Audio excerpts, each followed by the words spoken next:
President of the Islamic Republic of Iran, and I invite him now to address the Assembly.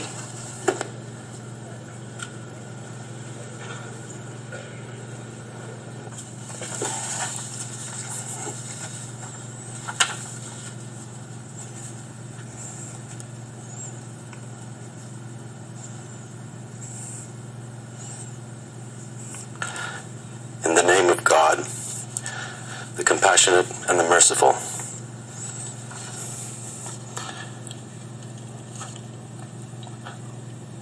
O God, hasten the arrival of Imam al-Mahdi and grant him good health and victory. O God, hasten the arrival of Imam al-Mahdi and grant him good health and victory, and make us his followers and those who attest to his rightfulness.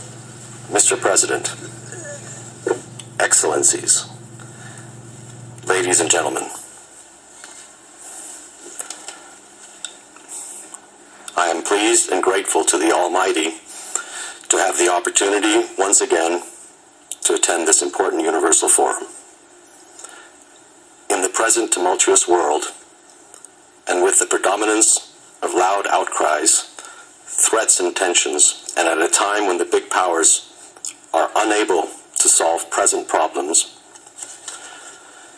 when mistrust in regional and international arenas is on the rise, when the psychological security of societies is being targeted by an onslaught of political and propaganda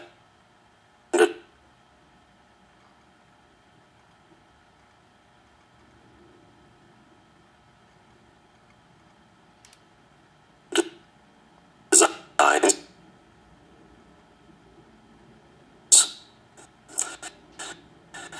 and disappointment prevails over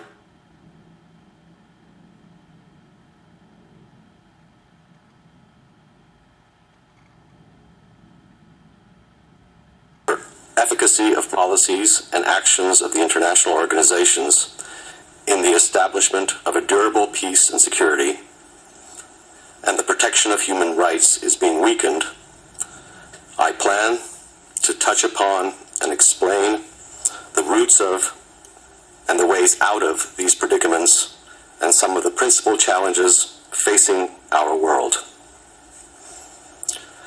I will also speak to you about the need for remedying the present situation, prospects for a brighter and more hopeful future, and about the appearance of the sublime and beauty, compassion and generosity, justice and blossoming of all the God-given human talents, and the prominence of faith in God and realization of the promise of God. I will then submit to your judgment the nuclear issue of Iran as a reality and testing ground for the measurement of honesty, efficacy, steadfastness, and accomplishment. In the closing part of my statement, I will offer my proposals. Dear friends and colleagues, as you are all aware, mankind is currently facing important, numerous, and diverse challenges, and I will refer to some of them. 1. Organized attempts to destroy the institution of family and to weaken the status of women. Family is the most sacred and valuable human institution that serves as the center of the purest mutual love and affection amongst mothers, fathers, and children, and as a safe environment for the nurturing of human generations, and a fertile ground for the blossoming of talents and compassion. This institution has always been respected by all peoples, religions, and cultures.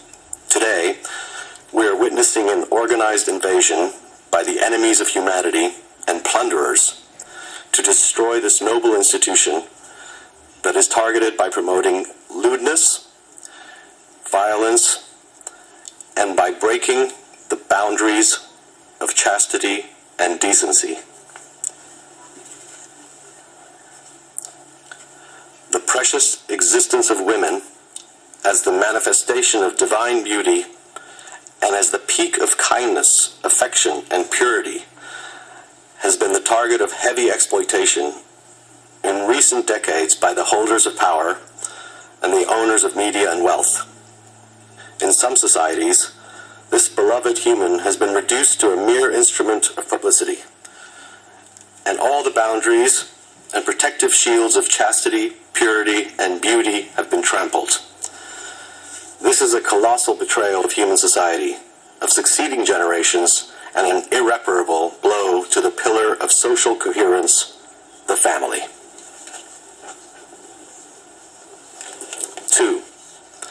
Widespread violations of human rights, terrorism, and occupation.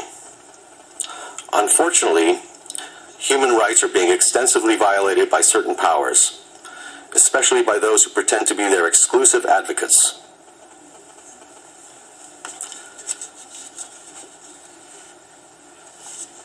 Setting up secret prisons, abducting persons, trials and secret punishments without any regard to due process, extensive tapping of telephone conversations, intercepting private mail, and frequent summons to police and security centers have become commonplace and prevalent. They prosecute scientists and historians for stating their opinions on important global issues.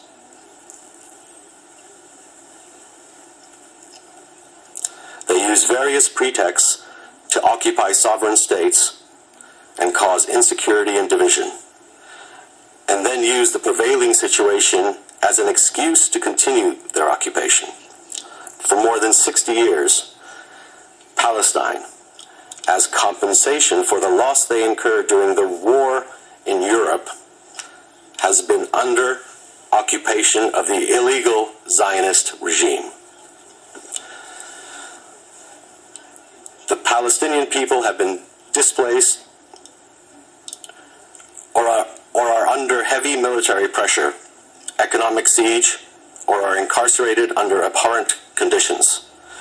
The occupiers are protected and praised, while the innocent Palestinians are subjected to political, military, and propaganda onslaughts.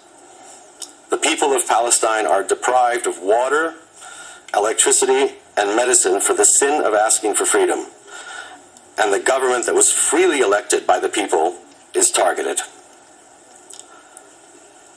Terrorists are being organized to